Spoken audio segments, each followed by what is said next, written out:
Okay, so I pulled this card tonight for my meditations, and this is a new deck to me, and I am just now noticing that some of the most direct elements in the primary forms of this interpretation of the Hierophant. Look very carefully. What do we see directly above his head? What do we see on the bottom right and the bottom left of the card? Not the tippy corners, in the art. Yeah, yeah.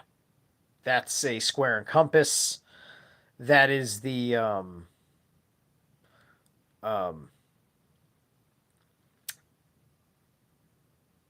I didn't want to say Star David, but that's what I'm gonna say. Star David. And then this right here, I said, wait a minute, no way. We got two pillars also on either side, and there's a ladder with a little tiny dragon on the puppet strings of the big green dragon. He's going to be climbing Jacob's ladder. Jacob's ladder. Get it?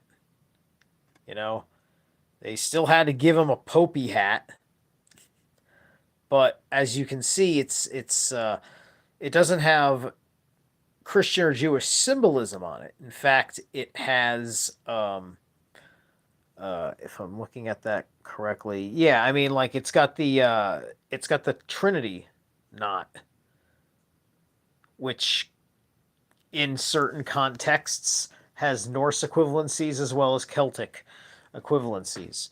And so if you want the side by side, hold on, I have to do a Lord of the Rings perspective thing.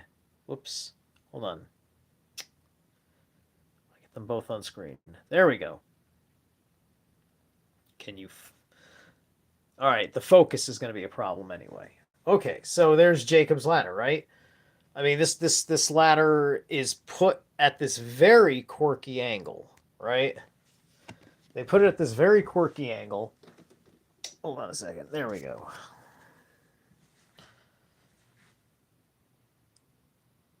And as you can see over here, this is also just a very quirky angle. Granted, this angle is leaning on one of the pillars, but still. So anyway, so the Masonic compass is down below over here. This doesn't have the overt square and compass going on in this Jacob's Ladder depiction. But you do have this central figure higher up the ladder. In fact, you have a figure at the top, the center, and the bottom, which that kind of trifecta. It kind of makes me think of the maiden, the mother, and the crone.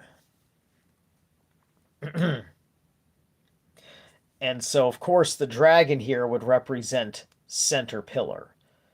The Masonic force on the top, that would be whatever this is supposed to be, which I think in other versions of Jacob's Ladder, which I don't have present, or do I, um, is usually the generative principle or God, the letter G. All right, no, it's not on this page. I grabbed this. This is the Grand Lodge of Ohio. So my assumption is, because this deck is a US Game Systems publication, that the guy is probably operating somewhat within something, right?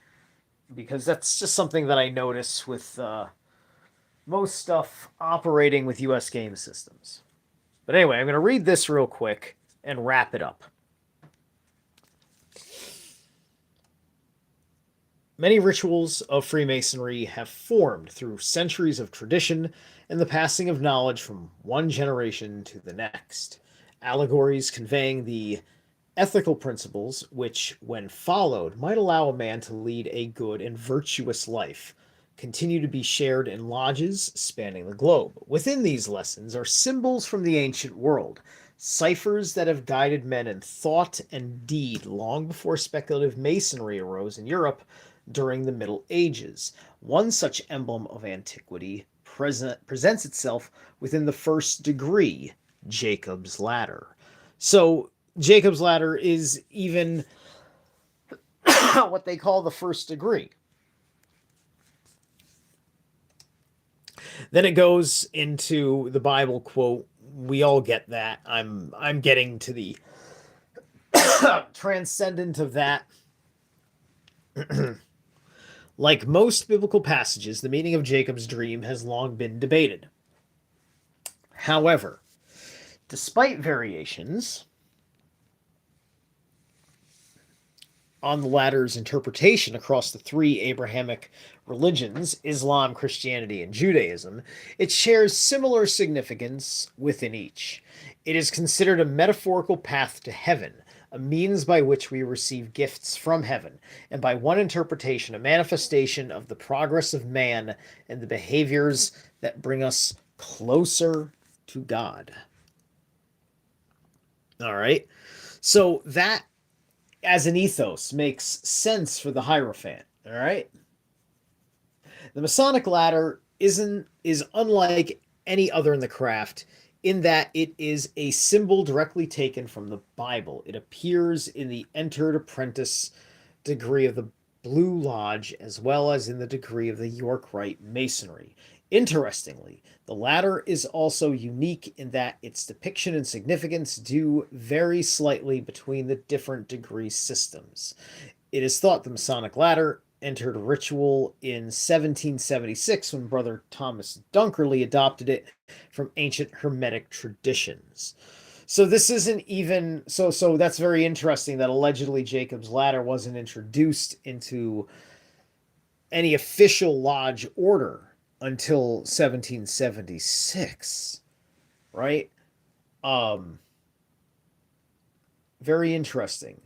One thing that anybody can say in the 1770s like that and moving forward is that Masons masonry got out there because of America, right? Masonry was never out there in the world before. And everybody knows that masonry is a very particular discipline of a religion that operates within the construct of a Jehovah-esque God. And, that's why it's a very powerful right-hand path tradition, which is not what it used to be. Even in Manly P. Hall's time, it wasn't what it used to be. Dunkerley, for his part, was a prominent Freemason in England, likely to have created the Mark degree. He heavily promoted Royal Archmasonry and was the first Grand Master of the Masonic Order of the Knights Templar. However, while this was the first occasion of using the ladder in ritual, trestle boards depicting the ladder have been found predating Dunkerley. Now look, I know, I'm reading from a Freemasonic source. This is just a throwing you something good out there that I may care to expand upon, but I like popping off with these little things. The core symbol of the entered apprentice degree, the ladder, is often depicted with three staves or rounds disappearing into the sky, or heavenly light with the sun, moon, and stars encircling it. The first degree ritual illustrates to the candidate that the rounds represent the three theological virtues of faith, hope, and charity. Other interpretations offer that they denote the three chapters of life, youth, adulthood, and old age. Still, another way to consider the ladder is that it embodies the journey of a new Mason. Brother W.L. Wilmhurst wrote in his The Masonic Initiation, Jacob's vision and ladder therefore exemplify the attainment of initiation, the expansion of consciousness that comes when the light of the center is found.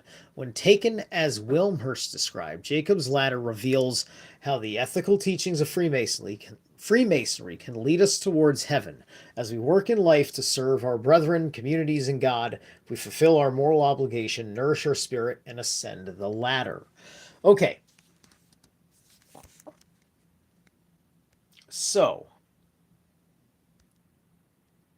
hi there. What that all effectively means is that this card is looking at the Hierophant, not as a thing that's all about rules and regulations and the constructs of Saturn and blah, blah, blah, blah, blah. Although you can say that we are talking about Saturn still, which is good. Of course, that basically implies a black cube up there, doesn't it? Doesn't it now? But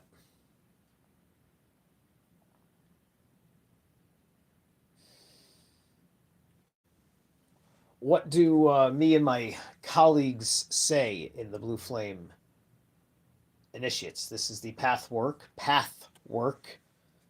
of Dragons and Wolves. Path work, right? So the path work, this is the overseer of the path work. This is the one where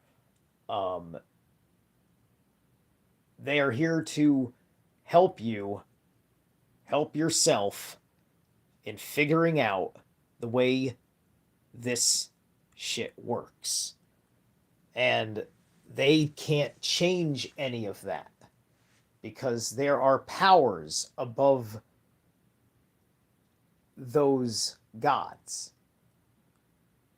And those powers are only going to change under particular circumstances that are rare, perhaps never ever happen. Because at the end of the day, most of it is just your will, your focus. And like I've been saying, I've developed a better relationship with my Hierophantic forces because they're difficult, but they are there for you. All right. So this, I don't want to go over 15 minutes. I think this is perfect. So there's a quickie on the Hierophant card. Peace.